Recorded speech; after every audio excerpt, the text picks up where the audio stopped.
corps, il servira de pont entre l'esprit et le corps. Et votre corps sera disposé pour être ce vase utile dont parle la Bible dans le livre de Timothée. Amen. Alors, encore une fois, pour moi, c'est un plaisir de partager avec vous cette soirée. Nous sommes à la deuxième journée. Nous sommes à la deuxième journée de cet enseignement sur la sacrificature selon l'ordre de Melchisédek. Certains demanderont à quoi l'importance de cet enseignement pour nous chrétiens, quelle est l'importance de cet enseignement pour nous jeunes, quelle est l'importance de cet enseignement pour nous qui cherchons Dieu, quelle est l'importance de cet enseignement, la sacrificature selon l'ordre de Melchisédek. Qu'est-ce que cela nous apporte? Nous, ce que nous voulons, c'est l'argent. Nous, ce que nous voulons, c'est les biens matériels. Nous, ce que nous voulons, c'est que Dieu nous guérisse. Tout cela, tous ces désirs ne sont pas mauvaises, elles sont bonnes. Mais ces enseignements sur la sacrificature vous préparent à ce que lorsque ces dépôts vont venir, ces dépôts puissent demeurer. Vous allez remarquer que la plupart, il y a mon pasteur qui a l'habitude de dire, lorsque vous recevez le miracle, vous allez remarquer que les miracles, lorsque vous les recevez, quelque temps après, vous en désirez encore d'autres. Vous en désirez encore d'autres, vous en désirez encore d'autres. Et je crois que c'était hier le dimanche, il expliquait en disant que la plupart des gens qui ont été guéris, il nous a posé la question, est-ce que vous avez déjà été guéris une fois du palu? Nous tous, nous avions levé la main. Il a posé la question, est-ce que nous avons tous été guéris nous avions déjà été guéris du palu une deuxième fois? Nous avons tous levé la main. Une troisième fois, une quatrième fois, une cinquième fois. Et c'est là il expliquait que nous allons remarquer que la raison pour laquelle nous n'arrivons pas, nous tombons chaque fois malades concernant le palu, c'est parce que nous la banalisons. Et lorsque Jésus-Christ nous guérissait de la maladie du palu, nous ne voyons pas son importance pour être suffisamment reconnaissant à Dieu ou bien pour poser des actions de grâce envers Dieu. C'est ce qui fait que la maladie revient. Alors, par là, je suis en train de comprendre une chose que même la technologie de la reconnaissance ou de l'action de grâce, nous n'avons pas bien compris. Nous n'avons pas bien compris. Et ça veut dire que si cette technologie, si ce protocole a bien été enseigné dans les détails, il y a des choses il y a des restaurations que Dieu a eu à faire dans nos vies. Si nous avions compris ce protocole divin-là d'une manière très profonde, il y aura des choses que nous n'allons plus faire. C'est-à-dire, engager ce protocole divin de la gratitude amènerait à ce que ces problèmes-là ne reviendraient plus. On ne l'avait pas compris. Et gloire soit rendue à Dieu. Il a renseigné cela. Et franchement, moi, personnellement, je l'ai compris d'une autre manière. OK? L'enseignement sur la sacrificature que nous sommes en train de faire, permettez-moi encore de poser quelques minutes ces fondements-là pour que nous comprenions l'importance de ce que nous sommes en train d'aborder. OK? Ces enseignements ont pour objectif de bâtir notre personne. Notre responsabilité à nous, c'est de croître, et la responsabilité de Dieu, c'est de déployer sa puissance. Cette affaire dans laquelle nous sommes, l'affaire du royaume dans laquelle nous sommes, est une affaire de partenariat, est une affaire d'alliance. Beaucoup de chrétiens ne l'avaient pas compris. La puissance des paroles prophétiques sont importantes, elles sont phénoménales. Et nous, chrétiens, la plupart du temps, nous croyons tellement à la puissance du prophétique au point où que nous négligeons notre responsabilité. Notre responsabilité, c'est quoi? C'est de grandir, c'est de croître. Or que la croissance ne vient que par l'écoute, que par la méditation, que par la prière, que par l'accès à des ressources divines, à des révélations divines, non pas qu'une seule fois, non pas deux fois, mais plusieurs fois. Ça veut dire que nous avons la responsabilité de bâtir les dimensions de Dieu en nous. J'explique ça de cette manière, terre à terre, pour que nous tous nous puissions comprendre. Si aujourd'hui vous remarquez une lacune dans votre vie de sainteté, votre responsabilité à vous est de croire à la puissance de la grâce pour vous transformer. Mais votre responsabilité, c'est de croire à la puissance de la grâce pour vous transformer. La responsabilité de Dieu est de déployer cette puissance à votre faveur.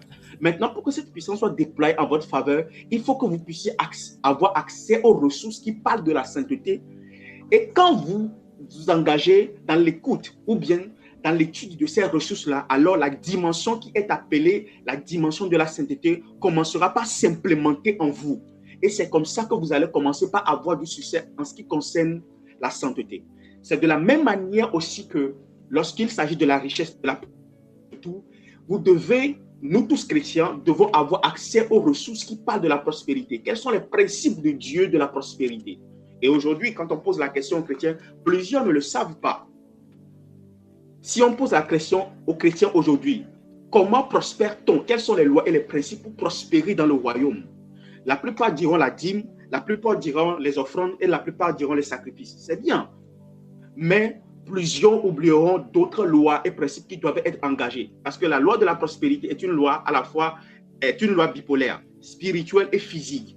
Donc, la plupart du temps, nous engageons la partie spirituelle, mais nous oublions la partie physique.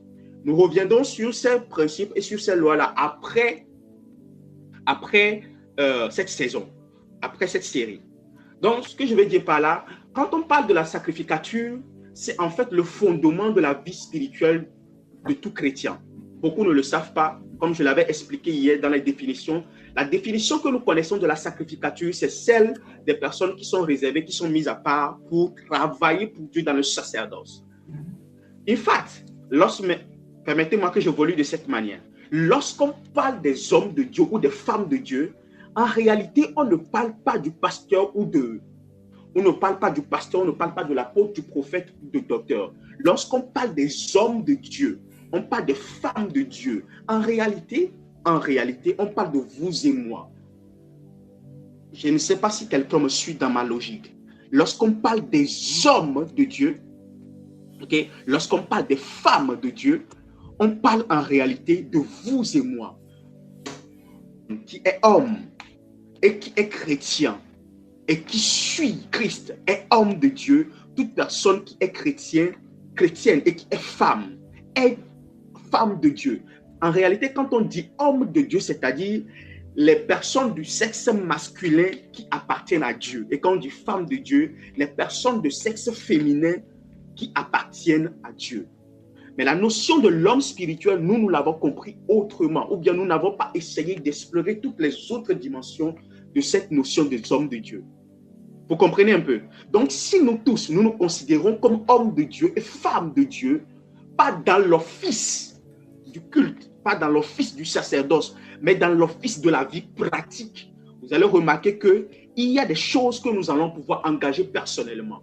Nous irons à l'église, nous irons dans le sacerdoce, nous irons pour le culte, non pas seulement pour aller recevoir, mais aussi pour aller apprendre. Pour aller apprendre, pour venir manifester, pour aller apprendre, pour venir dupliquer, pour aller apprendre, pour venir imposer. Vous comprenez un peu? C'est-à-dire, par exemple, quand vous allez au culte et vous voyez le pasteur enseigner sur quelque chose, en réalité, l'objectif du pasteur, ce n'est pas de vous transmettre les résultats finaux de ce qu'il enseigne. Ce n'est pas seulement son objectif. En tout cas, c'est ce que je pense que c'est comme ça, je pense que les choses doivent être. Nous, en réalité, hommes de Dieu, comme on le dit entre griffes, nous qui travaillons dans le sacerdoce, notre objectif n'est pas de vous transmettre les résultats finaux. C'est-à-dire, vous êtes guéri, c'est-à-dire, vous prospérez. Non, mais, ou bien, comme on le dit dans notre langage courant, ce n'est pas de vous donner le poisson, mais c'est de vous apprendre à pêcher, en fait.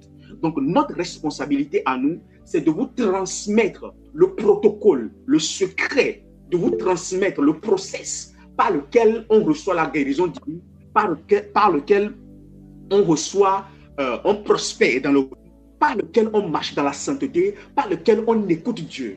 Donc, en réalité, quand vous venez écouter, vous venez apprendre les process, vous venez apprendre la méthodologie, vous venez apprendre la pédagogie, vous venez apprendre le protocole, ou bien vous venez prendre connaissance des technologies derrière les paroles que nous enseignons. C'est-à-dire aussi que quand vous ouvrez la Bible, vous devez chercher dans les Bibles, dans les versets, vous devez chercher les codes, vous devez chercher les principes, vous devez chercher les lois spirituelles qui sont inscrites dans ces versets-là. Par exemple, quand on dit « Demandez, l'on vous donnera, cherchez, vous trouverez, frappez, l'on vous ouvrira », en réalité, vous devez comprendre là, vous devez chercher là, non pas les résultats finaux, c'est-à-dire recevoir, mais vous devez comprendre le protocole qui est inscrit dans ces versets-là. Vous devez comprendre le secret qui est derrière ces versets-là. Donc, ça veut dire que si vous demandez, l'on ne vous donne pas, la prochaine étape que vous devez engager, c'est quoi? C'est chercher. Donc, si vous cherchez, vous ne trouvez pas, la prochaine étape que vous devez engager, c'est frapper à la porte. Vous comprenez un peu? Donc, lorsque vous êtes dans la recherche, vous émettez des requêtes pour avoir un résultat.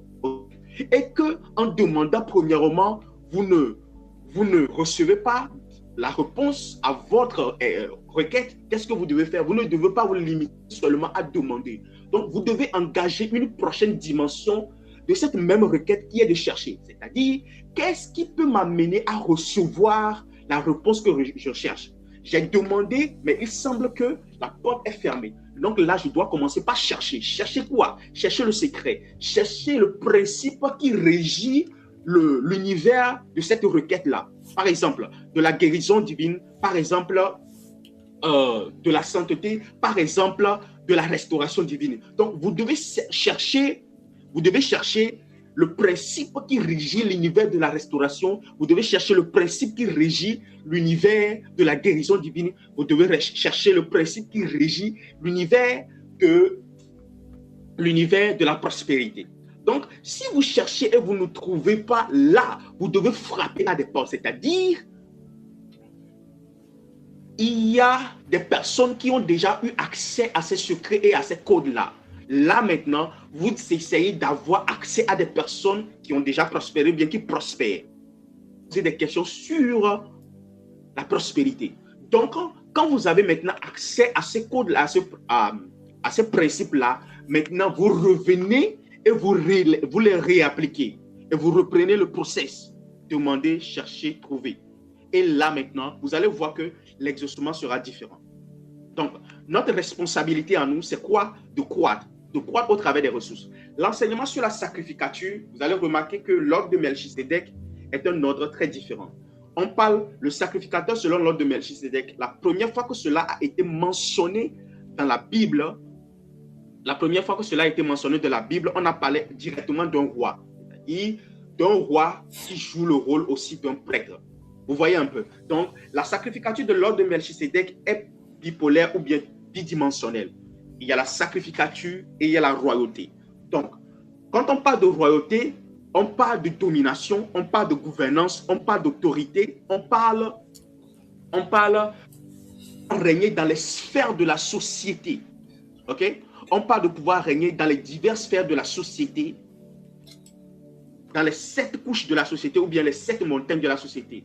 Autrement, les médias, la politique, l'entrepreneuriat, la médecine, etc. Donc, ces 2 dimensions-là sont prises en compte dans le sacerdoce selon l'ordre de Melchisédek. Mais pour que la dimension de la royauté soit efficace, il faut que vous puissiez avoir accès à la dimension du sacerdoce.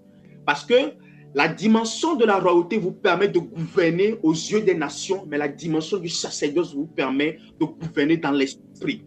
Donc, quiconque ne comprend pas la sacrificature ne peut pas, non pas seulement recevoir la royauté, mais aussi demeurer dans la royauté. Donc, la sacrificature élève votre esprit, prépare votre esprit à pouvoir régner dans la royauté. OK? Donc, les fondements que nous sommes en train de poser aujourd'hui dans la sacrificature, selon l'ordre de Melchisédek, ces fondements-là ont pour objectif de vous asseoir spirituellement, de vous préparer spirituellement, afin que vous puissiez maintenant engager clairement et proprement la voie de la royauté comme cela se doit, à ces différents domaines où vous vous trouverez plus tard. OK. Pourquoi? Parce que l'objectif de la sacrificature, selon l'ordre de Melchisédek, ce n'est pas de vous donner. Ce n'est pas de vous aider à avoir, mais c'est de vous aider à devenir. Parce que vous ne pourrez pas manifester ce que vous n'êtes pas. La dimension de la sacrificature, selon l'ordre de Melchisédek, travaille dans l'être. J'espère que vous prenez les notes. Travaille dans l'être. I am. C'est comme ça, vous allez voir, au début d'année, Dieu s'est révélé à nous en tant qu'I am there I am. Je suis celui qui suis. La dimension de l'être. L'objectif de Dieu, c'est de hisser notre esprit à être, ou bien plutôt à devenir. Là, quand nous devenons, là, nous pouvons maintenant avoir. Tu ne peux pas posséder le million. Je le répète encore, tu ne peux pas manifester le million, manifester le milliard si tu n'es pas le millionnaire ou le milliardaire dans l'esprit. Ou encore si tu n'es pas le million ou le milliard dans l'esprit. Tu ne peux pas gouverner sur une entreprise si tu n'as pas atteint ce niveau-là dans ton esprit où tu règnes dans l'esprit. Le niveau de gouvernance dans l'esprit. Quelqu'un m'a dit non, il y a des gens qui ne connaissent rien dans la spiritualité et qui règnent. C'est faux. Toute personne que vous voyez aujourd'hui régner, que ce soit en Christ ou en dehors de Dieu, en dehors de Christ, toutes sans exception font appel au spirituel pour régner. D'une manière ou d'une autre. D'une manière ou d'une autre. Parce qu'il y a certains niveaux de richesse, il y a certains niveaux de gouvernance que personne ne peut recevoir parce que ces niveaux sont gardés par des esprits. C'est pour ça qu'il est important que le chrétien grandisse, soit maître dans l'esprit avant de pouvoir s'asseoir à certains endroits. Parce que lorsque tu s'assois à ces endroits-là, sache ceci, il y a des esprits qui viendront à ta rencontre, soit envoyés par quelqu'un ou soit venant de leur propre chef.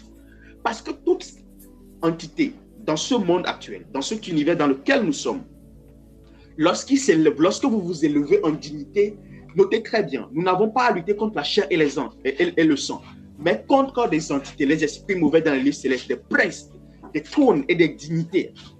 Ok? Et des dignités dans ce monde des ténèbres. Donc ça veut dire quoi? Quand vous montez et vous montez physiquement, à un moment donné, ces princes, ces entités viendront à votre rencontre. Parce que les couches de gouvernance que vous franchissez, ces couches-là sont gardées par des esprits. Ok? Donc, ce sont des esprits qui autorisent l'accès à ces couches-là. Donc, quand vous y entrez, ils viendront à vous. Ils diront, vous venez dans cette couche spirituelle-là, ou bien dans cette couche de gouvernance, sous l'autorité de qui? Où est votre laissez-passer? Où est votre mandat? Quelle est l'ordonnance que vous présentez pour pouvoir régner dans ce domaine? Et vous allez voir plusieurs chuter. Vous savez, si vous n'êtes pas millionnaire, ou bien si vous n'êtes pas le million dans l'esprit, vous n'êtes pas le milliard dans l'esprit, et que vous arrivez à ces couches-là, vous savez ce qui va se passer? Soit des process spirituels démoniaques seront engagés pour vous retourner à votre low estate, c'est-à-dire vous retourner à la dimension que vous appartenez dans l'esprit. Vous perdez les millions, vous perdez le milliard. Si vous partez recevoir l'imposition de main pour opérer dans la guérison divine et que votre esprit n'a pas ascendé pour atteindre cette dimension où vous pouvez imposer les mains aux gens, ok? Et c'est parce que vous êtes allé à la rencontre de quelqu'un, l'onction est descendue sur vous, mais l'onction vous n'avez pas laissé l'onction vous imposer des choses afin de préparer votre esprit à la portée. Qu'est-ce qui va se passer? Vous allez remarquer que vous allez commencer par opérer dans la guérison divine, mais à un moment donné, soit les maladies que vous chassez reviennent sur vous, ou soit l'onction tarit à un moment donné. Pourquoi? Parce que votre esprit n'est pas suffisamment large pour porter le poids de l'onction que vous êtes parti chercher par l'imposition des mains. C'est ici le danger de l'imposition des mains. C'est ici le danger de se connecter aux grâces. Se connecter aux grâces, quand vous vous connectez à la grâce de quelqu'un, ça veut dire que vous vous connectez à son expérience. Vous vous connectez à sa compétence, vous vous connectez à la manière dont il opère de manière qualitative dans ce domaine en question. Donc, ce domaine n'a pas été obtenu par le hasard. L'esprit de la personne a été développé par l'entraînement, par la formation, par un process, un protocole divin bien établi qu'il maîtrise. C'est-à-dire, s'il chute dans ce domaine-là, il peut revenir encore. Il sait comment dupliquer ou bien il sait comment repliquer ce protocole-là pour encore monter. Mais vous n'avez pas accès à cela. Quand vous recevez l'imposition de main, vous vous connectez à une grâce. Vous vous connectez à une onction, que ce soit dans le domaine des finances, que ce soit dans le domaine spirituel et tout. Vous devez savoir que ce qui doit suivre, c'est quoi? C'est le protocole, c'est la formation qui doit vous pouvoir aider votre esprit à maintenir cette cette onction ou bien cette dimension que vous venez de recevoir. C'est pour ça que la Bible dit, l'onction vous enseignera toutes choses.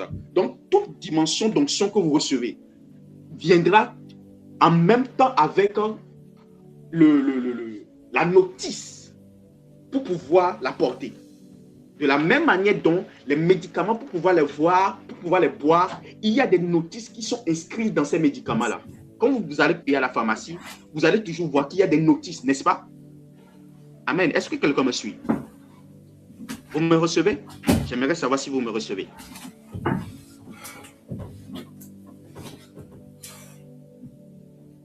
Vous me recevez? Est-ce que ça passe? D'accord. Donc, ça veut dire que si vous recevez, vous allez payer les médicaments à la pharmacie, vous allez voir dans les boîtes, il y a des notices qui les accompagnent. Il y a des médecins qui ont travaillé. Ils ont mis en jeu leur expérience. Ils ont mis en jeu leur connaissance. Tous des protocoles ont été établis pour pouvoir vous faire sortir ce médicament. Vous les buvez en même temps et vous commencez par ressentir les effets de la restauration. Mais pour pouvoir les boire, vous devez lire les notices. Si vous ne lisez pas les notices, vous pouvez soit faire des overdoses ou soit vous pourrez vous pourrez prendre des doses qui ne vous correspondent pas et vous allez dire que le médicament ne fonctionne pas. Ce n'est pas vrai. Le médicament fonctionne. Mais vu que vous n'avez pas pris connaissance des notices, alors qu'est-ce qui va se passer? Vous n'allez pas pouvoir opérer comme cela se doit, ou bien vous n'allez pas pouvoir ressentir l'effet de ces médicaments-là. Vous voyez un peu?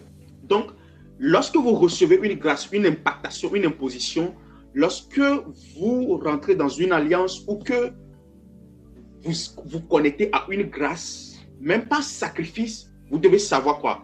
Là, il y a quelque chose qui descend sur vous automatiquement. Cette chose qui descend sur vous vient avec sa notice. C'est-à-dire, vous allez commencer par ressentir des signaux.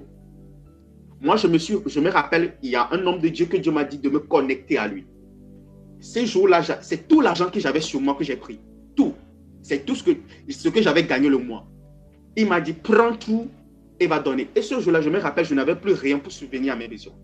Et même lorsque j'ai fait ça, j'ai cru que j'allais commencer par voir de l'argent venir de partout. Rien ne s'est passé. J'ai senti et j'ai subi le fait du sacrifice que j'ai fait. Quand j'ai donné, je me suis connecté à cette alliance, j'ai senti une chose. J'ai vu cette connexion à venir avec son insistance. Comment? Saint-Esprit. J'ai commencé par voir que j'ai commencé par ressentir, le besoin de lire des livres. J'ai commencé par avoir une soif intense pour la connaissance. Pas des vidéos sur YouTube que j'ai l'habitude de suivre, non. De me déconnecter des réseaux sociaux et de me concentrer pour lire des livres. Numéro 2, j'ai commencé par être discipliné. Quand je dis discipliné, c'est vraiment discipliné. La journée est programmée de haut jusqu'en bas. Et mes journées devenaient productives. Vous voyez, je me suis connecté en une alliance. J'espérais commencer par avoir de l'argent et tout, non, mais c'est venu avec la discipline, avec la soif de la connaissance, le protocole. Vous voyez un peu. Et j'ai commencé par marcher devant Dieu d'une certaine manière. C'est ce que cette alliance a apporté, bien cette connexion divine a apporté. C'est ce que nous vous servons ici dans l'enseignement sur la sacrificature. Nous vous montrons le protocole, nous préparons votre esprit et nous mettons les choses à disposition pour que vous puissiez monter très haut. Comme je le disais hier, la sacrificature, c'est le process par lequel vous avez accès au spirituel. Vous êtes présent dans le monde spirituel et je l'ai bien détaillé de long à large. Un entrepreneur, un chef d'entreprise, un PDG, un responsable qui n'est pas présent dans l'esprit, je vais vous dire ceci. Notez très bien que vous avez des ennemis, que vous le vouliez ou pas. Psaume 91. Est-ce qu'on peut lire le psaume 91, s'il vous plaît, pour que je vous montre quelque chose rapidement? Psaume 91. Je vais vous montrer quelque chose comme rapidement. Psaume 91. Psaume 91.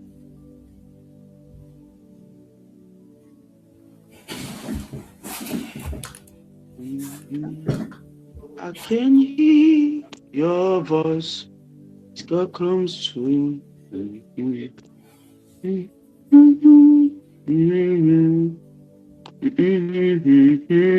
Psaume 91. Est-ce qu'on peut aller à partir du verset 7? Psaume 91 à partir du verset 7. Verset 7. Oui, Que 1000 tombent à ton côté et 10 000 à ta droite, tu ne seras pas atteint. Amen. Amen. Arrêtons-nous là. Que 1000 tombent à ton côté et 10 000 à ta droite, tu ne seras pas atteint. Ça veut dire que spirituellement, tout chrétien a 11 000 ennemis. Ça, c'est pour commencer. Ce n'est pas pour rien que Dieu disait à Israël, je donnerai l'Égypte pour ta rançon et l'Éthiopie pour ton rachat. Et ça veut dire que quoi? Il y a des personnes, en fonction du type de destinée que vous avez, en fonction du type, je le précise encore, en fonction du type de destinée que vous avez, vous pouvez avoir toute une nation. Et quand je parle des nations, je ne parle pas seulement des nations terrestres. Je parle des nations spirituelles. Comme je vous l'avais expliqué, il y a des civilisations dans le monde spirituel. Donc, vous pouvez accéder à une dimension et c'est toute cette civilisation qui devient vos ennemis. Mais Dieu dit ceci. Voici 1000 tomberont à ta gauche, 10 000 à ta droite. Ça, c'est pour le chrétien normal. Vous avez 11 000 ennemis. Ça, c'est pour commencer. Donc, vous entrepreneurs, vous responsables, vous PDG, plus tard, vous rentrez dans ces choses-là. Vous commencez par régner, vous commencez par gouverner. Vous n'êtes pas présent dans le monde spirituel. Il y aura des réunions qui se feront dans le monde spirituel satanique contre vous. Où des décisions seront mises. Où des plans seront écrits contre vous. Et ces plans seront mis en œuvre. Vous n'avez pas de présence dans le monde spirituel. Vous ne pouvez pas capter les signaux. Vous ne savez même pas que le plan de destruction de votre entreprise a été enclenché à votre insu. Vous commencez par voir les chiffres qui décroîtent, les clients qui disparaissent, vos collaborateurs qui commencent par vous trahir. Vous croyez que c'est normal. Non, ce n'est pas normal. Quand vous montez dans les couches de la gouvernance, vous avez automatiquement des ennemis, que vous les appeliez ou pas. C'est ceux qui se manifestent dans la chair que nous voyons, nous disons, oh oui, il y a telle personne qui ne m'aime pas. Ça, c'est le low estate, c'est le plus bas en fait. Mais spirituellement, vous pourrez avoir toute une nation qui pourrait être positionnée contre vous. Et si par malheur, ou bien heureusement, vous êtes pasteur, homme de Dieu, dans le sacerdoce, et que vous opérez en même temps dans la gouvernance, soyez sûr que vous avez toute une nation qui est votre ennemi. Et quand je parle des nations, je parle des nations spirituelles. Dans le monde spirituel, il y a des nations. Des nations de méchanceté, des nations de haine, des nations qui gouvernent la haine, des nations qui gouvernent l'impureté, des nations qui gouvernent l'impudicité. Vous n'avez pas vu que la plupart des PDG, partout dans le monde, ils ont cette faiblesse-là concernant l'impureté sexuelle. Toujours. Tout PDG, toute personne qui est élevée en dignité, même les ministres, les présidents, tous, sont menacés. Ce n'est pas quelque chose de normal, non. Vous devez savoir que quand vous montez dans cette dimension-là, il y a des nations qu'on n'appelle pas les nations impudiques. Je ne parle pas des jeunes filles que vous voyez aujourd'hui qui déambulent, non.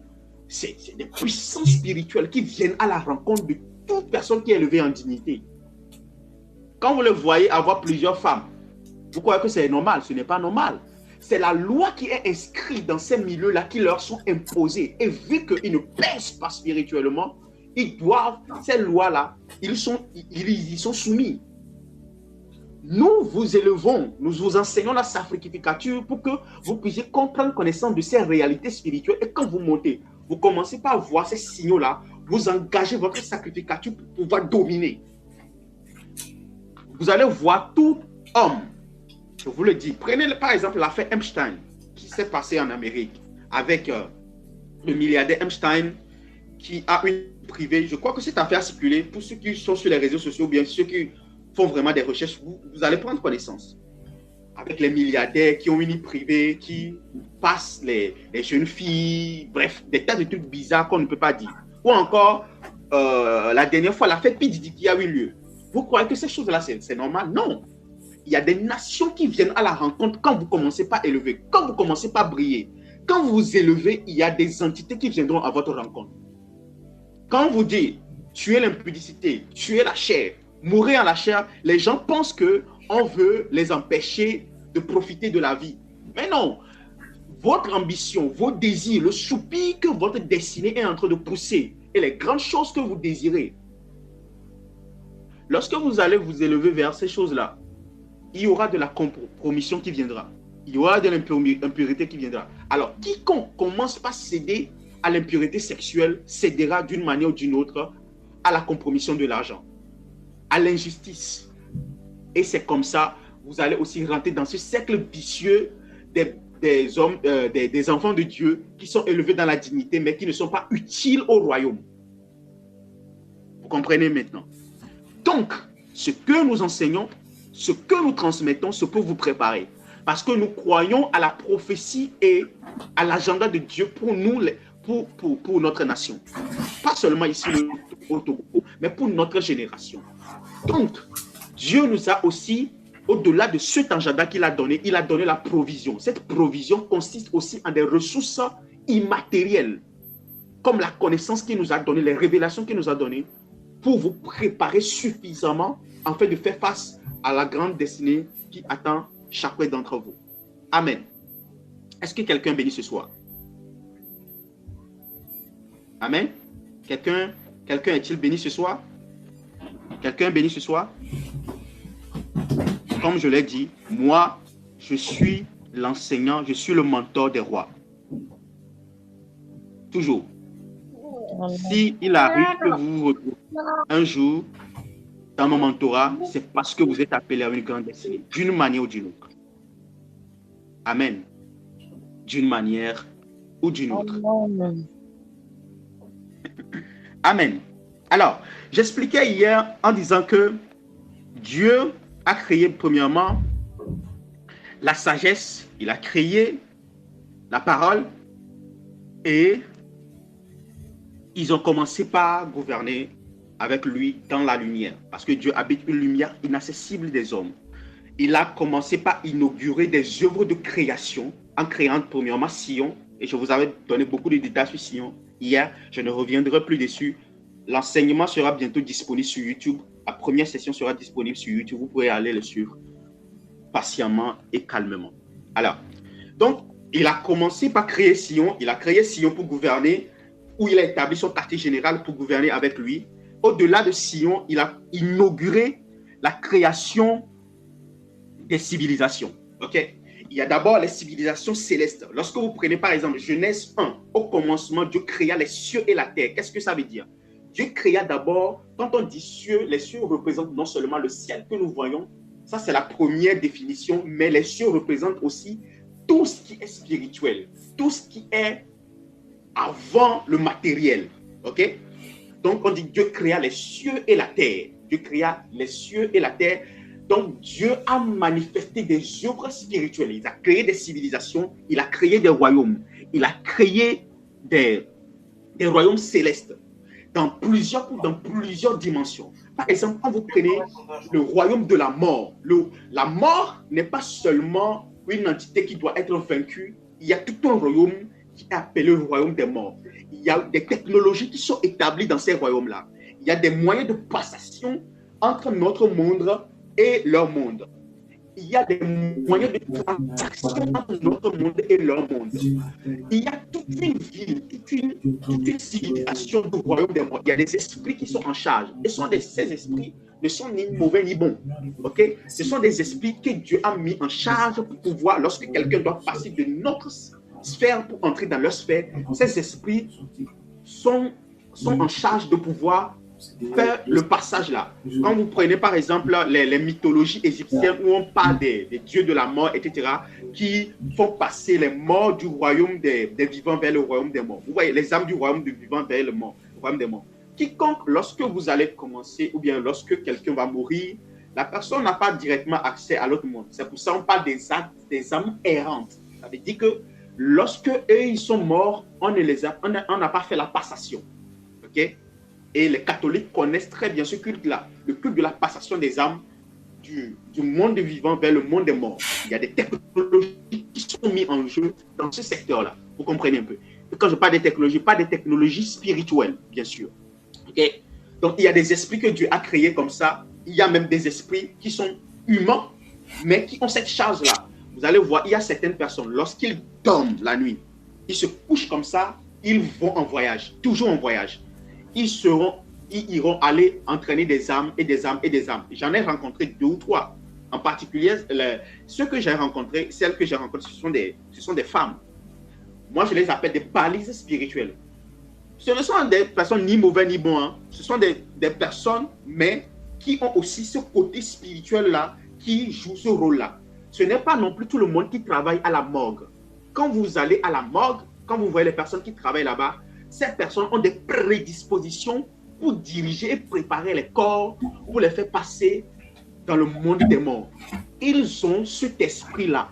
Dieu les a créés comme ça, avec ce type d'esprit. De la manière dont Dieu nous a créés aussi, les prophètes avec l'aptitude prophétique, il y a aussi des personnes que Dieu a créées avec l'aptitude de manipuler les morts, de manipuler les âmes. Tout le monde ne peut pas travailler à la mort.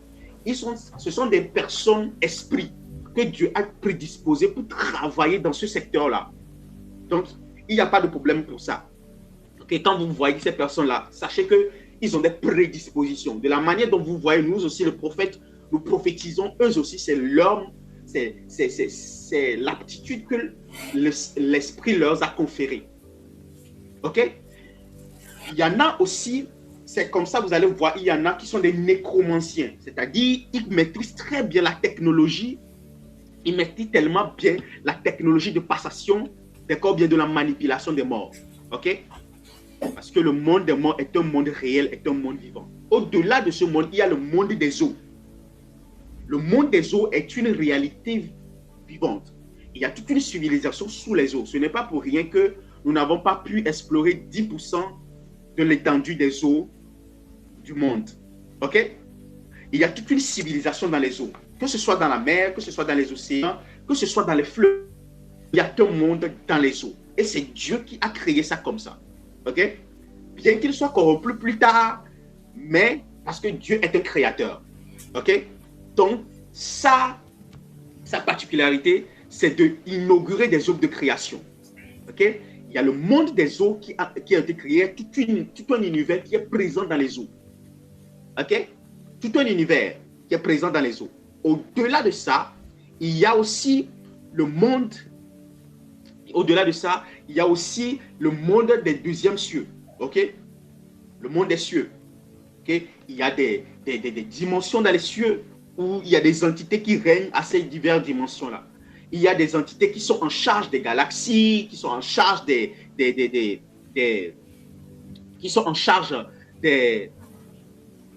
univers, qui sont en charge des différentes planètes, la manière dont ils doivent être réglés sur la Terre, etc., etc.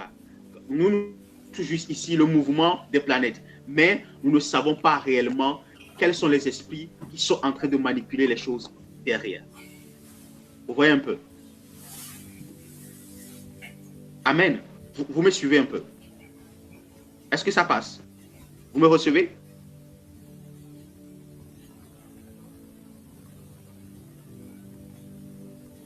Vous me recevez? Oui, ça va. D'accord, merci. Parce que j'ai vu, il y a certaines personnes qui se sont déconnectées. C'est pour ça que je me vais vérifier si la connexion va bien quand même.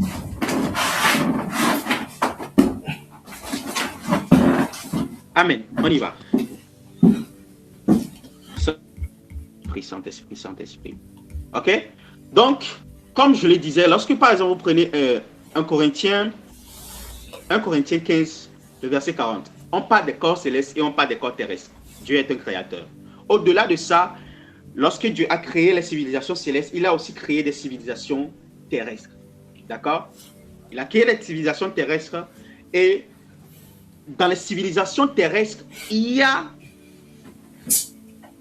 des civilisations pré-adamiques et des civilisations adamiques ainsi que des civilisations post-adamiques. Qu'est-ce que je veux dire par là? Vous Vous allez comprendre pourquoi je suis en train de dire tout ceci bientôt. Je vous avais dit hier que la technologie que Dieu a mise en place, le protocole que Dieu a mis en place pour passer d'une dimension à une dimension, pour quitter sa dimension de lumière, pour créer des choses dans la dimension de Sion, pour créer des choses dans la dimension céleste, spirituelle, pour créer des choses dans la dimension terrestre, on appelle ce protocole-là, ou bien cette technologie-là, on l'appelle la sacrificature. D'accord? On l'appelle la sacrificature. Donc, la sacrificature est ce protocole divin que Dieu a établi pour passer d'une dimension à une autre dans le but de créer. Dans le but de créer. Par exemple, lorsque vous prenez dans la civilisation, vous prenez sur la terre, tout ce que Dieu a créé dans le physique. Au commencement, Dieu créa les cieux et la terre. La terre était informe et vide. Et les ténèbres avaient couvert la terre. Et après cela, Dieu dit que la lumière soit et la lumière fut. Ce fut le premier jour. En réalité, il y avait déjà la terre. La terre n'était pas créée au premier jour. La terre existait déjà. Vous allez remarquer aussi que les eaux existaient déjà au premier jour. La terre existait déjà au premier jour.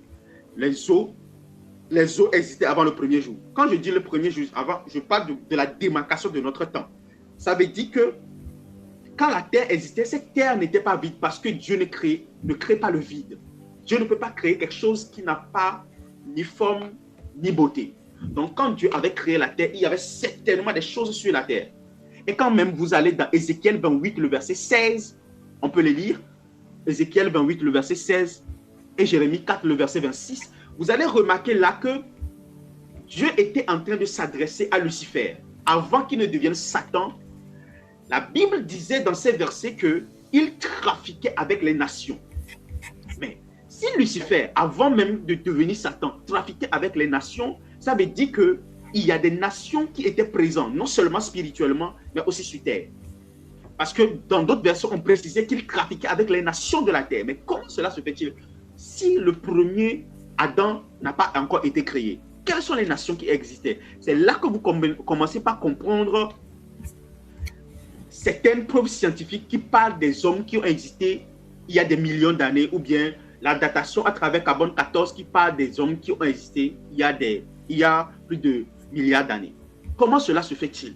Ça veut dire qu'il y a des entités qui ont foulé la terre, des entités qui étaient présentes sur terre. Aujourd'hui, par exemple, quand on prend le monde Tartarin, je ne sais pas, tous ceux qui font des recherches, vous pouvez aller faire des recherches sur ça.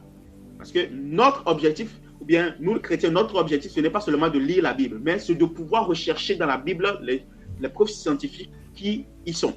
Ok? Le monde d'autrefois, le underground, ça existe, où on parle de certaines architectures qui ont été construites, non pas par les humains adamiques, bien sûr, mais il y a certains types d'humains qui ont existé. On parle des Néphilim, là, la Bible en a précisé dans Noé. Ok? Mais bien avant même Noé, il y a des civilisations qui ont existé. Ok? Et c'est avec ces civilisations que Lucifer trafiquait. Parce que le rôle de Lucifer, c'était quoi? C'était pouvoir de collecter. Come on. Lucifer est protecteur de la gloire de Dieu, n'est-ce pas? Mais comment cette gloire est protégée?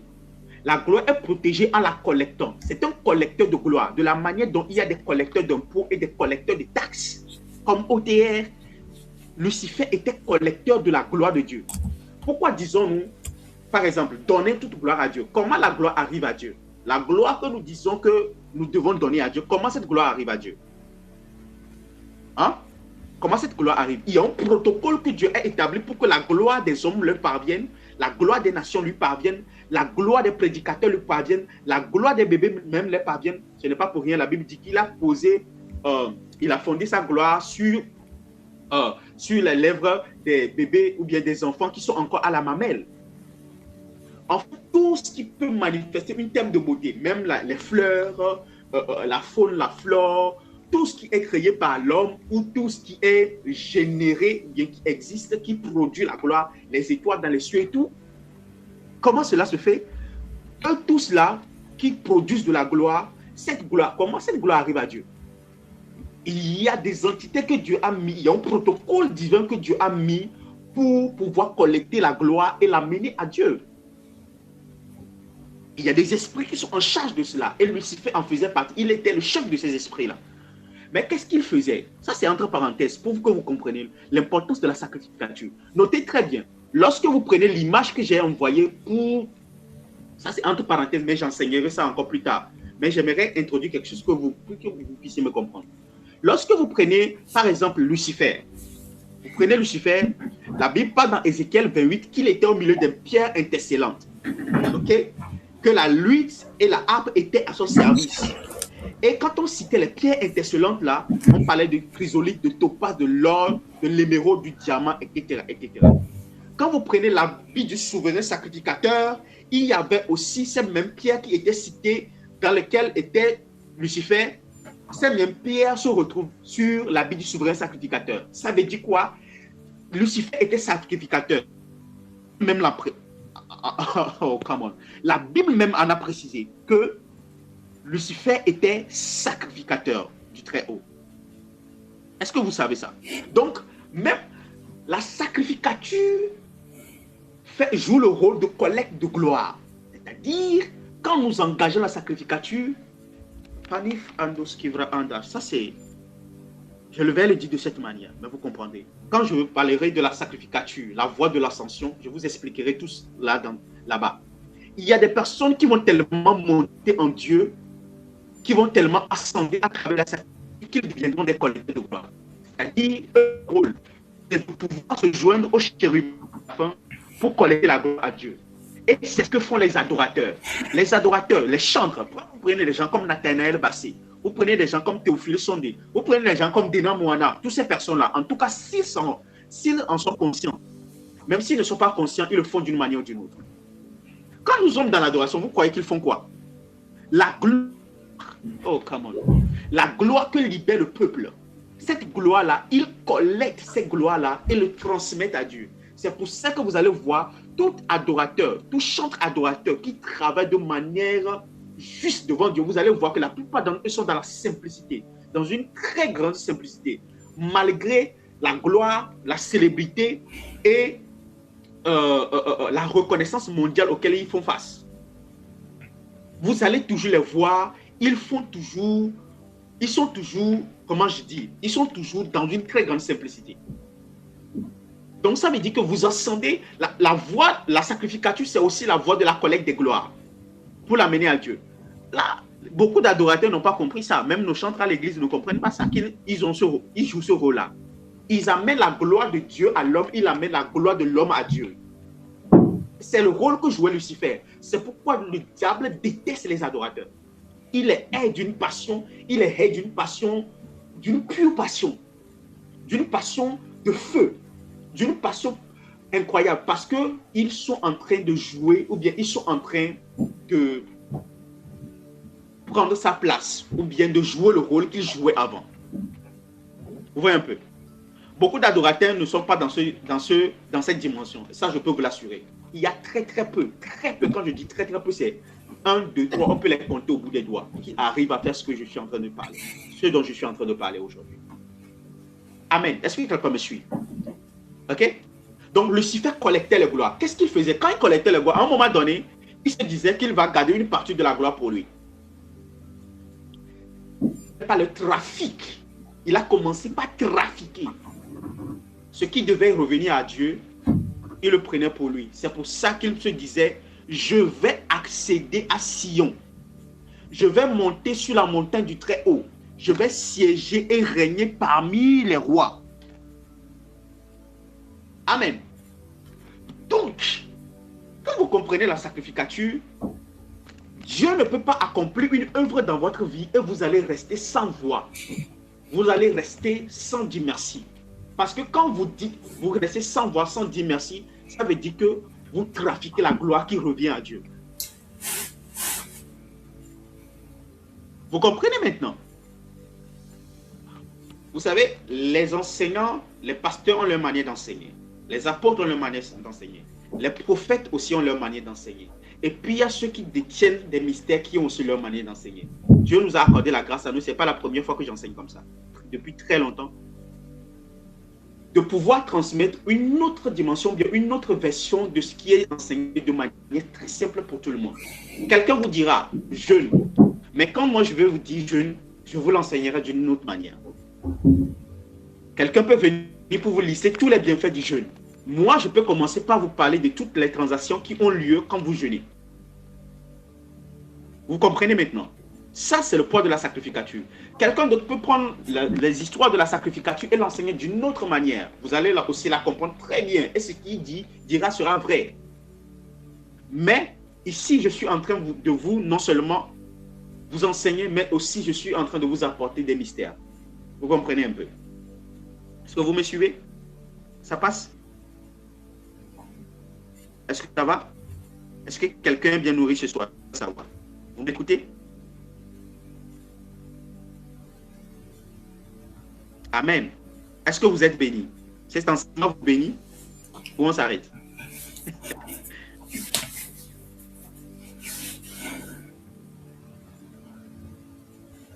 Alléluia.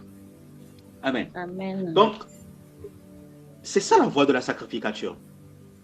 Il y a des choses, quand on dit, consacre-toi à Dieu et tout. Quand par exemple, vous prenez un homme qui devient une femme, c'est-à-dire, il dit qu'il veut devenir une femme. Vous prenez quelqu'un qui va livrer son corps très tôt ou vivre dans l'impureté. Vous savez ce qu'il est en train de faire? Il est en train de trafiquer la gloire. Parce que la conservation du corps, la pureté du corps, il y a un esprit qui est en charge de collecter ceux qui n'ont pas encore connu l'homme, ceux qui ne vivent pas dans l'impureté. Il y a des esprits qui sont en charge de collecter leur pureté et de le transmettre en Dieu comme des encens de bonne odeur. Ça, vous ne le savez pas. La plupart des gens ne le savent pas. Quand on dit vivez dans la sainteté, vivez dans... Ce n'est pas une histoire de non. Vous nous gênez, ou bien les histoires des hommes de Dieu avec sainteté. Hey! Parce qu'il y a une portion, la gloire a plusieurs dimensions. Parce que quand vous allez dans Ézéchiel 1, où on parle des chérubins qui manifestent la gloire de Dieu, ça c'est une dimension de la gloire. Quand vous allez dans, par exemple, Ésaïe 6, où les séraphins se disaient l'un à l'autre, Saint, Saint, Saint est l'Éternel. Hein? Saint, Saint, Saint est l'Éternel. Il y a une autre dimension de la gloire qui s'est manifestée là-bas. Cela a trait à la sainteté, pour l'autre, cela... Vous comprenez maintenant? Donc, livre sa vie, en réalité, l'esprit qui doit collecter la gloire de sa vigueur pour le donner à Dieu, l'esprit vient, il voit que la gloire a été trafiquée.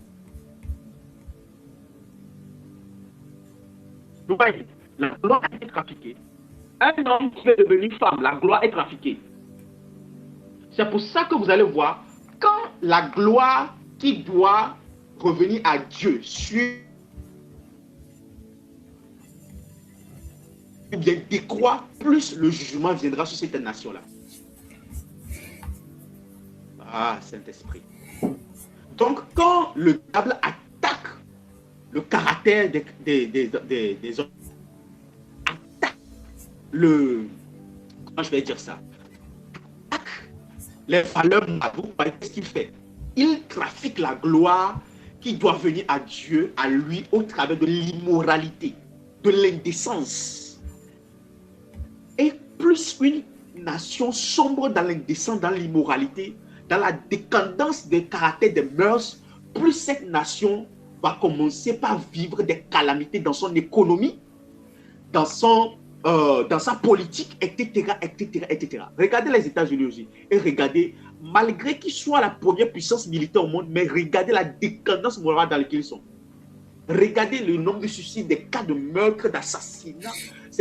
L'Amérique est devenue comme, comment on dit ça, un jeu vidéo. L'Amérique est devenue comme un jeu vidéo. Vous voyez un peu?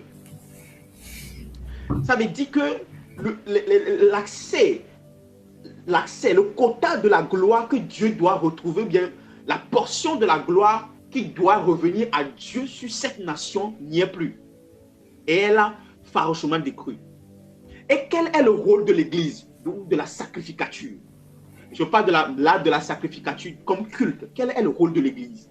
Le rôle de l'Église, c'est de ramener les mœurs, de ramener les valeurs, de ramener les principes, de ramener la morale, de rebâtir le caractère, d'élever des hommes et des femmes intègres, droits, loyaux, des personnes qui marchent dans la justice. Et quand vous allez voir que ces personnes-là sont en train d'être suscitées, la gloire de Dieu sur la nation, la gloire qui doit revenir à Dieu concernant cette nation-là, cette portion est remplie. Et quand la portion est remplie, vous allez voir, Dieu répond à cette portion-là, ou bien Dieu répond à cela par de la croissance économique, de la stabilité politique, de la paix, etc., etc., etc.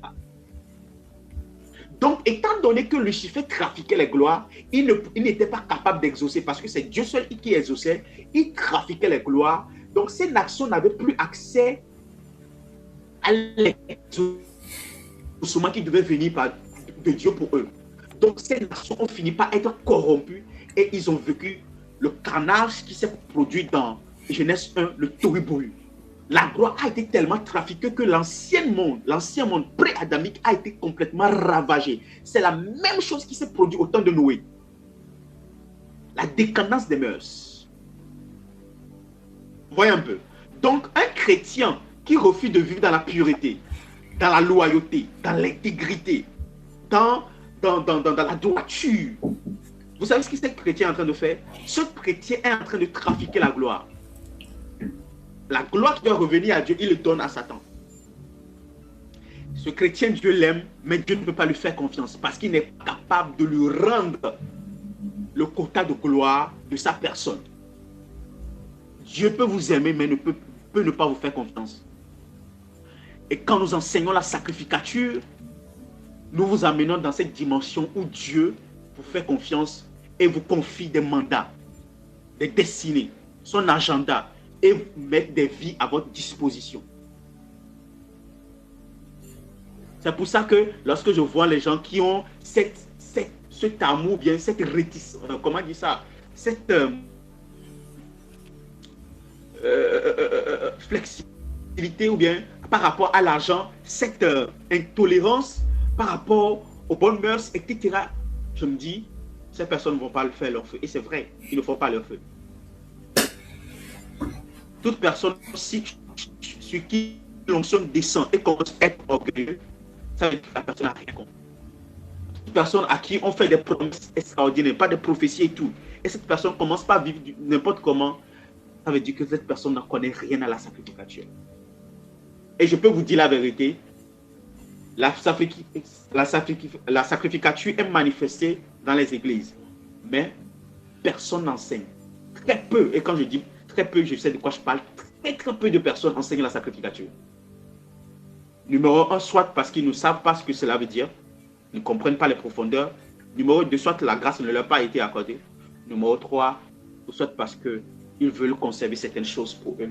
Comme on dit, il y a des choses qui se disent entre pasteurs, il y a d'autres choses qui se disent à la foule. Mais moi, mon objectif et mon rôle, c'est de vous amener ce qui est dans le secret, dans les archives du Très-Haut, et de vous l'apporter. Vous comprenez maintenant? Alors, la question que j'aimerais te poser, toi qui m'écoutes là ce soir, c'est: est-ce que tu trafiques la gloire ou tu la rends totalement, entièrement? C'est la question. Parce que chaque personne doit un quota de gloire à Dieu, d'une manière ou d'une autre. Que tu crois en cela ou pas, c'est ça en fait. Comment viennent les calamités dans la vie des gens? Les calamités viennent lorsque le quota de gloire décroît. Et vous allez voir, quand le diable est attaqué, le diable ne cherche pas à vous empêcher de prier ou quoi que ce soit. Non. Ils sont en vous des moments qui ne sont pas de Dieu. Commencez par réfléchir d'une autre manière.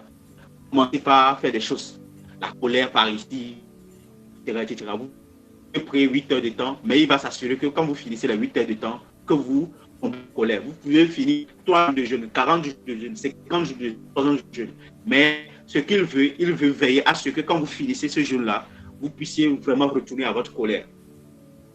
C'est ce qui s'est passé dans le... Oh, sans... passé avec Moïse. Il a ascendé. Moïse a tellement ascendé qu'il est devenu Dieu. Dieu pour les hommes.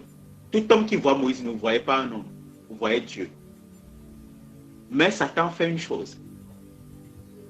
Le problème, ce n'est pas le fait de monter.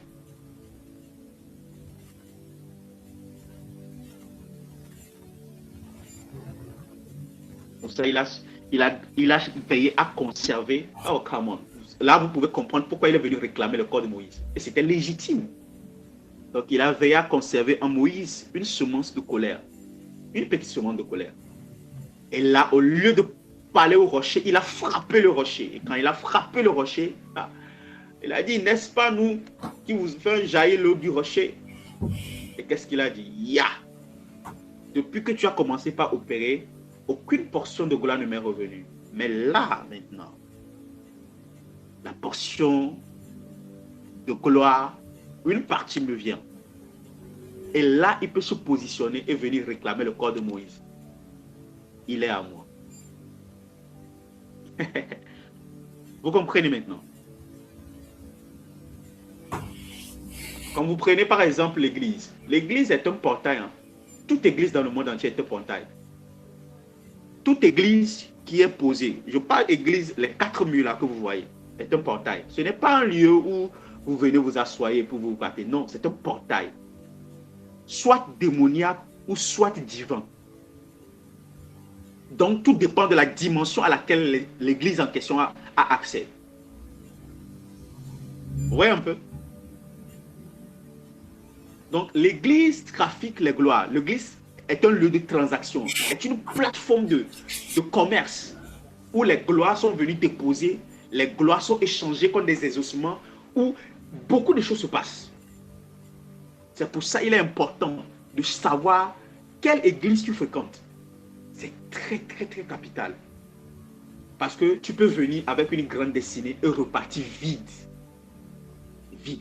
Parce que c'est un lieu de transaction. L'église est... Prenez la sacrificature comme une ligne droite. Et prenez l'église comme des points sur cette ligne droite-là. Vous voyez un peu? Prenez la sacrificature comme une ligne droite. Et prenez l'église comme des points sur cette ligne. Ça veut dire que si la sacrificature passe par l'église, qui est un portail, et vous êtes dans une mauvaise église, vous allez rentrer dans une mauvaise sacrificature. Et vous allez atterrir quelque part dans le monde spirituel. C'est comme ça, plusieurs ont perdu leur destinée, plusieurs ont perdu leurs étoiles, plusieurs ont perdu leur grâce, et plusieurs ont perdu l'appel de Dieu, la vie que Dieu veut leur communiquer.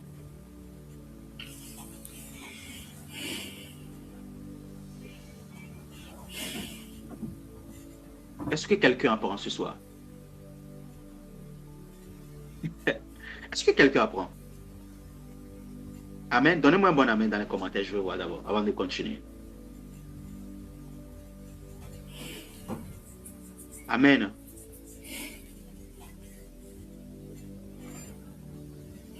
C'est ça en fait.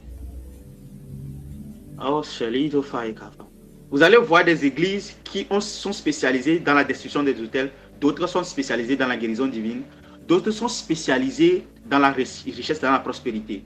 Ça veut dire, ce sont les dimensions auxquelles ils ont accès, c'est cette dimension qu'ils manifestent. Si vous avez une église qui n'est spécialisée en rien, c'est dangereux. C'est très dangereux. Ça veut dire que là, tout peut se passer.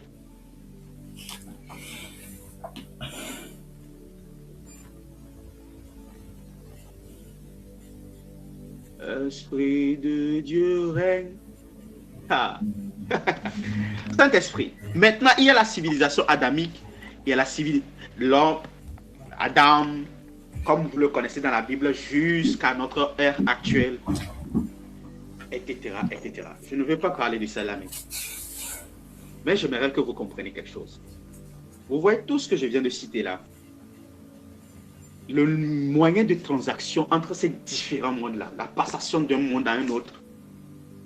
Quel Saint-Esprit? Le portail là, le portail de passer d'un monde à un autre, de manifester les ossements, la prière, tout ce que vous imaginez là.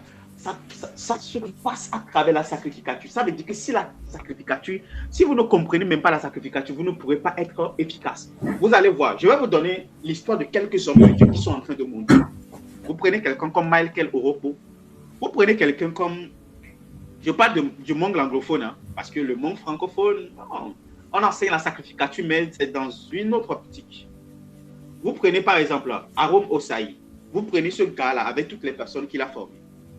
Ils sont aussi puissants aujourd'hui. Vous prenez quelqu'un comme Joshua Selman.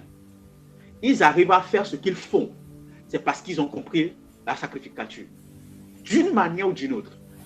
Ils ont compris tellement bien la sacrificature qu'ils l'ont engagée.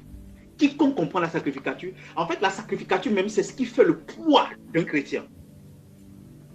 C'est quand dans la sacrificature que tu comprends en fait que tu ne fonctionnes pas seulement dans l'amour de Dieu, tu ne fonctionnes pas seulement dans la miséricorde de Dieu, tu ne fonctionnes pas seulement la dimension de la foi, il y a aussi la dimension de la justice et la dimension de la gloire.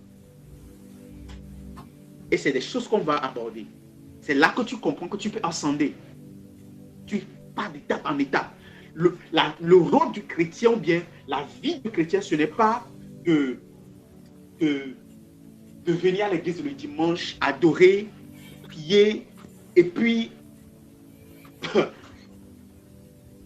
avoir voiture, maison. Moi, je dis, si c'est ça la vie d'un chrétien, alors nous sommes les plus misérables. Avant même moi, avant même de comprendre les choses là, j'avais cette curiosité. Je me dis, Seigneur, est-ce que notre vie se résume à avoir une femme, des enfants, des voitures, des maisons? C'est tout? C'est ça le christianisme? C'est ça notre vie? C'est tout ça en fait? Je posais des questions à Dieu. Il y avait une chanson que j'ai l'habitude de chanter. It's what are you saying now? Oh Spirit, let me know. What is the current pulse of your heart? Oh Spirit, let me know. Ça veut dire, Saint-Esprit, Esprit, fais-moi savoir. Quelle est la disposition actuelle du cœur de Dieu? Qu'est-ce qui est dans le cœur de Dieu en ce moment précis? Fais-moi savoir. Et c'est là que j'ai commencé par comprendre des choses. Que le chrétien est appelé à gouverner dans ce monde. Que le chrétien est appelé à légiférer ce monde, à établir des lois, à imposer. Que les chrétiens ont des juridictions qu'ils gouvernent. Que les chrétiens sont des gardiens des nations.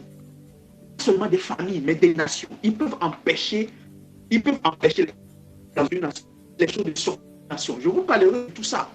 Les apostolats. Mais quoi un apôtre? Qu'est-ce que ça veut dire en réalité? Qu'est-ce que ça veut dire? Quelle est l'explication? Les ecclésiastiques, qu'est-ce que ça veut dire? Pas comme on le comprend aujourd'hui. Les apôtres, ce sont en fait des gouverneurs de ville. Ce sont des gens à la porte des villes et qui en fait disent bien toutes les entrées et sorties des villes. Vous pouvez faire des recherches, il n'y a pas de problème. Vous pouvez faire là-dessus. Ils résistent. Mais comment se fait-il qu'ils soient aussi devenus faibles dans ce sens où le chrétien est réduit à sa zone qui est avoir l'argent, avoir les voitures.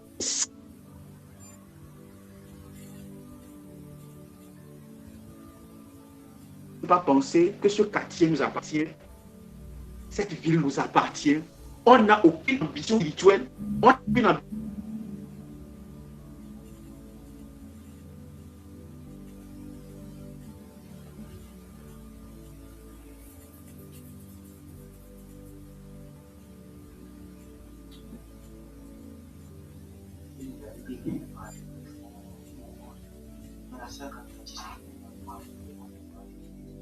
De devenir des lois qui vont régir toute une ville, qui vont empêcher la croissance de l'impudicité, du vol, du viol, du terrorisme. Rien. Rien. On est juste là, on regarde le blanc. C'est la restauration que Dieu veut faire dans l'église. Là, vous me comprenez maintenant. Pourquoi je disais que tous ceux qui vont écouter ces messages-là seront comme des points de compte au travers desquels on va restaurer la sanctification dans les églises. Ils ne nous écoutent peut-être pas, mais là, vous comprenez que nous, lorsque nous montons dans ces réalités ou bien sens spirituel, nous venons dans le monde spirituel. Vous êtes tellement. Est-ce que ce petit live que je vais ce live que nous sommes en train de faire ici est en train de restaurer les églises. C'est le spirituel. Ça n'a rien à voir avec le physique. Parce que pendant que nous parlons, pendant que nous libérons ces paroles, il y a tout un armada d'esprit. Il y a tout un protocole divin qui est établi pour prendre ces paroles-là, votre entendement, votre connaissance. Au plus vous êtes illuminé, votre illumination, votre n'est pas quelque chose pour... Mais ça devient un poids dans la balance spirituelle. Et les esprits qui sont en charge du monde spirituel, il y a cette nation, dans cette nation, telle personne est en train de prendre connaissance des réelles caricatures. Donc, on commence par peser spirituellement. Mais quel? J'étais pesé, j'étais compté, pesé, divisé. On commence par peser. Ok, cette nation mérite, voici, comme telle personne est en train d'ouvrir le portail par son temps, à ses enseignements, à ses lumières spirituelles, alors voici tel protocole qui doit être engagé. Parce que nous avons trouvé, la Bible dit, Abraham a dit à Dieu, si tu trouves un seul juste, si tu trouves, il n'a pas dit un seul, si tu trouves 10 justes, 40 justes, 50 justes, vous voyez un peu. Donc, en fonction du nombre de personnes dans une nation qui sont en train d'écouter ces genres de messages-là, qu'est-ce qui se passe? Alors, un protocole divin est inscrit dans le monde spirituel et enclenché en même temps. Voici telle personne est en train d'être illuminée. On voit en même temps sur la main spirituelle une lumière qui jaillit.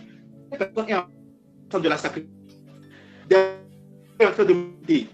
Vous n'allez pas peut-être comprendre pour vous profondément, mais vous allez ressentir juste l'envie de prier ou juste l'envie de commencer par la prière ou bien bref, de vous réserver. Vous ne commencez pas à manifester des actes bizarres. Alors, actes-là commencent par être comme le monde spirituel. Les esprits sont libérés. Alors, un protocole est enclenché. Alors, un processus de restauration est libéré. Dans le monde spirituel. Oui, c'est ça, le poids du spirituel. Et ça n'a rien à voir avec le physique. Les églises commencent par, vous allez commencer par voir, tel pasteur va enseigner sur la sacrificature, tel va revenir, revenons à l'adoration, tel va dire, revenons. Il faut qu'on le comprenne, la sacrificature selon le Melchizedek, etc., etc., etc., etc. Véritable adoration, etc., etc., etc., etc. Et tout un mouvement a été libéré. Une restauration complète est engagée. Pourquoi? Parce que les jeunes gens ont décidé de s'asseoir, d'écouter un prophète parler. Parler sur quoi? Parler sur la sacrificature. Parler sur des choses qu'ils ne comprennent pas forcément dans les profondeurs. Parler sur des choses qui les poussent à poser des actes. Parler sur des choses qu'ils commencent par s'engager d'une diverse manière. Et là, les protocoles, à cause de vous, nations, sont restaurés. Et vous serez étonné d'arriver au ciel. On vous demandera, on dira, il a juste écouté un message. Il a été obéissant, il a été doux dans son esprit. Comme la Bible dit, c'est ceux qui sont réunis. C'est ceux qui sont doux. Ceux qui sont doux, c'est-à-dire faciles à malayer, comme de l'argile. C'est eux qui vont régner. Je dis, ok, je me rappelle, telle date, tel jour, telle heure, à telle période, à telle saison, telle personne, ils sont assis, ils ont écouté, ils ont compris, leur lumière a grandi et au travers de ces lumières, un protocole a été enclenché dans le ciel et des vies ont été sauvées. Des églises ont été restaurées dans leur nation. Voici votre récompense. Venez régner avec Christ. Venez, voici votre récompense. Prenez votre couronne. Vous n'allez pas comprendre. Et vous allez commencer par vivre des choses. Vous allez commencer par voir des choses sur terre. Vous allez commencer par vivre des résultats. Des choses pour lesquelles vous n'avez même pas prié, vous commencez par avoir des résultats. Etc. Vous vous demandez comment cela est possible. Mais je n'ai rien fait. Je n'ai même pas prié pour ça. Je n'ai même pas venu à ma pensée. Or que tu as oublié qu'à un moment donné, tu as été obéissant. À un moment donné, ont été sauvés. Des églises ont été restaurées à cause de toi. Parce que ta récompense n'est pas la récompense d'une seule personne. Ta récompense est la récompense de toute une nation. À la manière dont de toute une nation peut être ton ennemi, toute une nation a été bénie par toi. Alors tu commences par vivre des choses bizarres. Tu commences par monter. Comment se fait-il que lui monte comme ça? Comment se fait-il que telle chose lui arrive? Oui, il a été présent dans le monde spirituel. sa présence dans le monde spirituel a engagé la restauration de plusieurs églises. Vous comprenez maintenant l'importance de ce que nous sommes en train de faire. Le message, quand j'ai reçu ce message sur la sacrificature, Dieu m'a dit, le premier rôle que ce message va jouer, c'est toutes les personnes qui vont écouter, seulement s'asseoir et écouter, ils seront des points de contact par lesquels je vais passer pour restaurer les églises. Et si vous regardez très bien, mais sur la conscience, les églises sont très fatiguées et épuisées. Elles sont tous qu'on crie gloire, gloire. On n'a pas encore vu la gloire, je vous dis la vérité. Les gens vont à l'église, ils pèsent. Ils n'arrivent même pas à dire Amen. Ce n'est pas seulement ici au Togo, hein, c'est un peu partout. Dieu veut ressouffler un autre vent.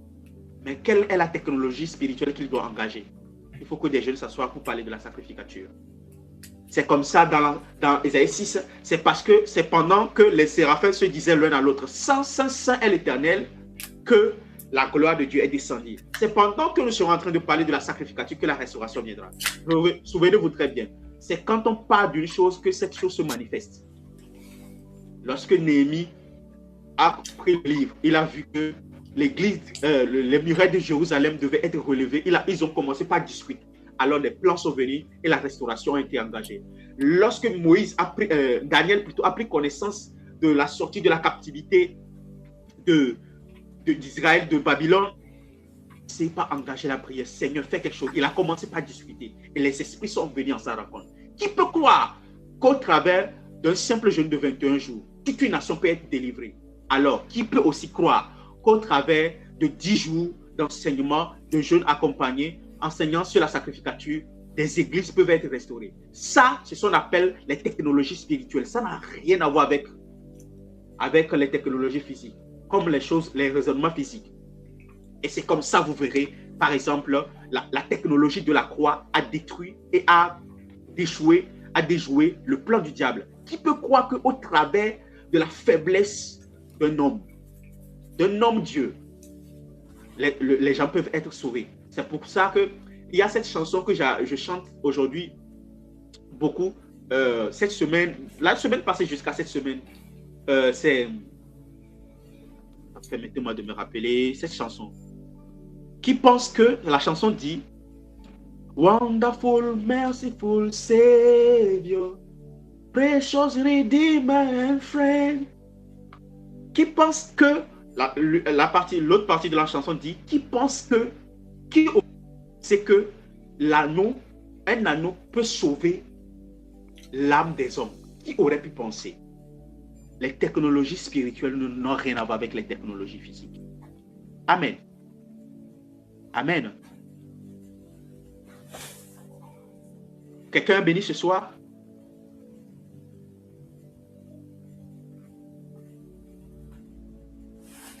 Amen. Quelqu'un béni ce soir? Quelqu'un béni ce soir? Quelqu'un béni ce soir? Quelqu'un béni ce soir? Votre vie ne sera plus la même au nom puissant de Jésus. Amen. À la manière dont vous êtes engagé pour s'asseoir au pied de Dieu, je prie au nom puissant de Jésus que Dieu enclenche le processus de restauration de votre vie entièrement au nom puissant de Jésus. Amen. Que Dieu enclenche le processus de restauration de votre vie entièrement, au-delà de tout ce que vous pouvez penser et imaginer. Au-delà de tout ce que vous pouvez penser et imaginer. Que Dieu commence par vous restaurer d'une manière incroyable. Que Dieu retravaille et réécrive votre histoire. Que Dieu retravaille et réécrive votre histoire. Au nom puissant de Jésus-Christ. Amen. Amen. On va s'arrêter ici pour aujourd'hui. Pour la journée de demain, pour le jeûne de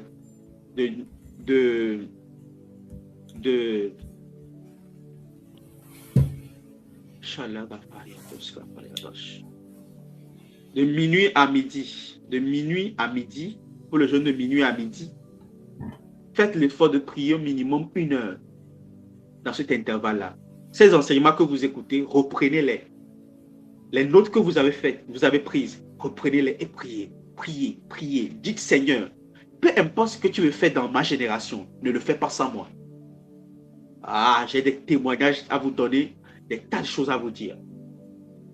Je peux vous prendre au travers de ces prières, vous positionner à un point stratégique, au point où des choses, certaines choses, quand ils doivent être faites, je ne parle pas des choses spirituelles, je parle des choses physiques, on doit forcément passer par vous.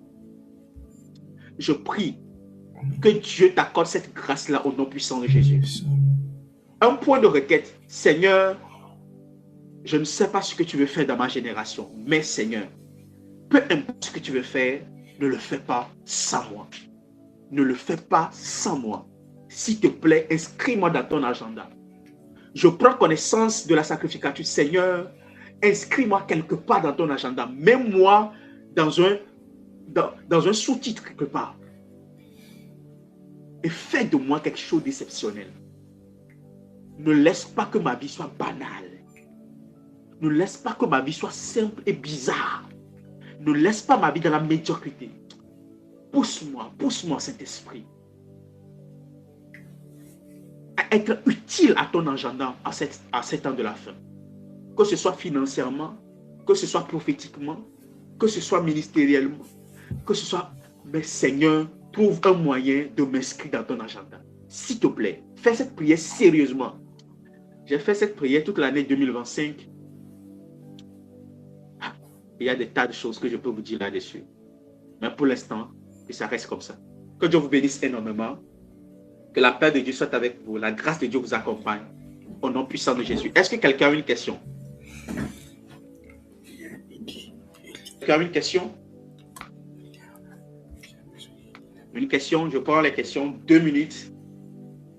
Je crois que demain, je vais prendre plus de questions. Donc, si vous avez des questions, préparez-les. Puisez, faites des recherches. Venez me poser des questions, c'est très important.